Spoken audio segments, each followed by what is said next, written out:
안녕하세요. 2007년부터 크론병을 연구 치료해오고 있는 한걸음 한의원입니다.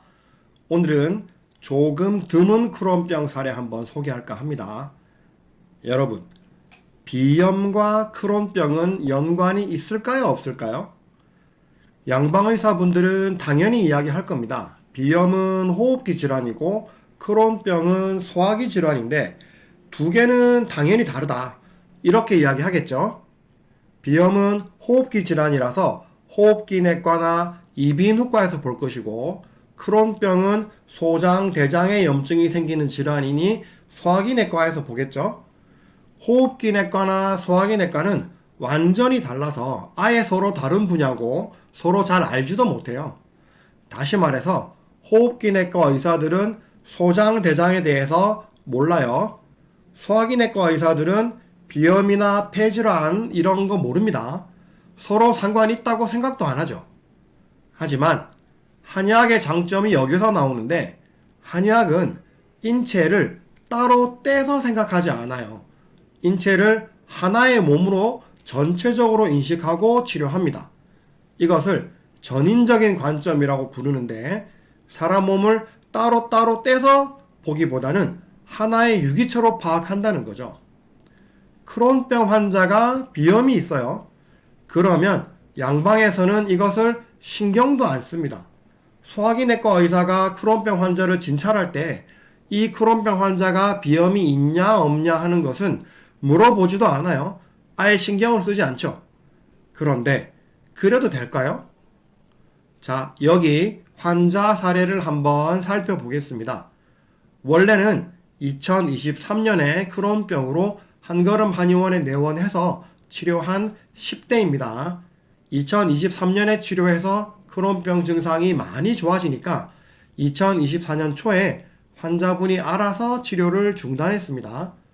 보통의 경우에는 제가 끝까지 확인을 하고 치료를 종료해야 되는데, 이분의 경우에는 증상과 염증 수치들이 좋아지니까 그냥 안 오시더라고요. 안 오시니까 저도 그냥 그러려니 했죠. 그런데 2024년 7월 12일에 다시 오셔서 검사를 해봤더니 대변 칼프로텍틴 수치가 무려 1008점이 나옵니다. 치료가 끝나고 나서 생활 습관의 문제나 다른 여러 가지 이유로 증상이 다시 나빠지는 분들이 가끔 있죠.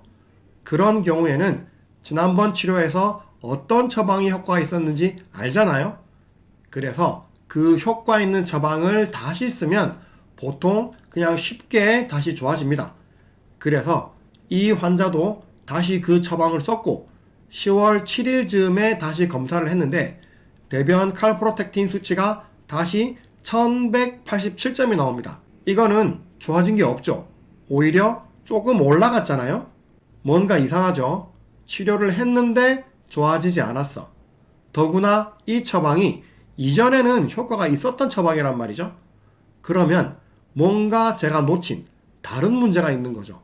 이럴 때는 진짜 정신 바짝 차려야 되죠. 그래서 환자를 꼼꼼하게 다시 진찰해 봅니다. 식사, 소화, 양호하고 대변은 1회, 정상변, 혈변, 점액변 없다. 배 차가운 것도 없고 붓는 것도 없다.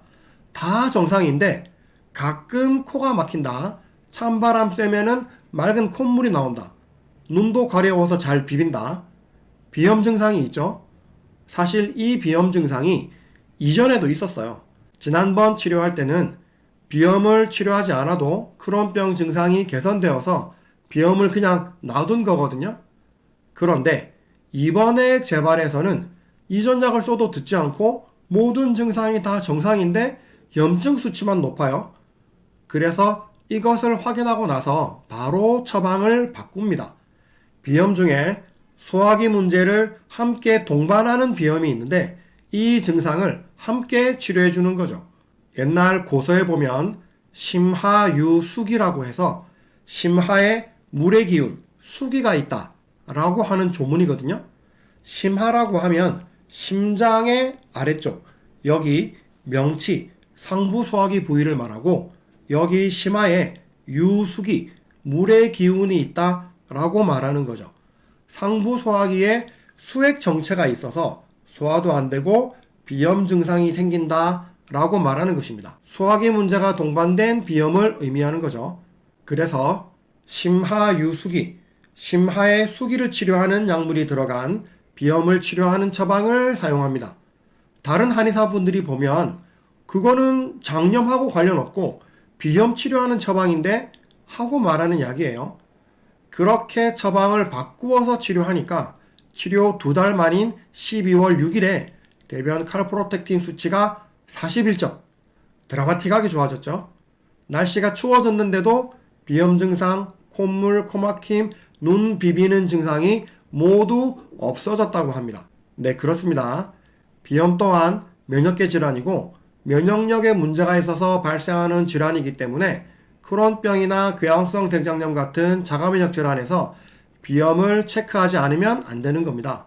소화기의 문제라고 해서 호흡기의 문제인 비염을 전혀 신경 쓰지 않았더라면 치료할 수 없었겠죠.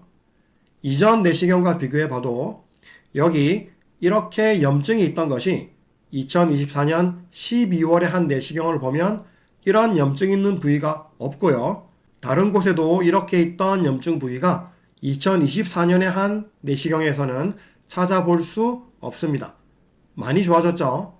이 사례에서 확실하게 확인할 수 있는 것은 일반 염증 치료에 반응하지 않던 크론병 환자의 염증이 비염을 고려해서 비염과 염증을 함께 치료하는 처방으로 바꾸어주고 나서 급격하게 염증이 호전되는 것을 알 수 있습니다.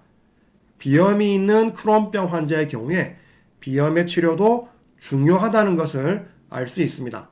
저는 이런 생각을 하는데요. 왜 입체 퍼즐이 있지 않습니까? 우리 몸의 질병을 치료하는데 특히 크론병과 같은 어려운 질환일수록 이 입체 퍼즐이 딱 맞아 들어가는 것처럼 처방이 딱 맞아 들어가야지 입체 퍼즐이 조금만 안 맞아도 딱 들어맞지 않듯이 처방도 조금만 실수하거나 약재의 한두 개만 달라도 효과가 나지 않거든요. 한의학의 묘미는 이런 데에 있는 것 같습니다. 한걸음 한의원입니다. 감사합니다.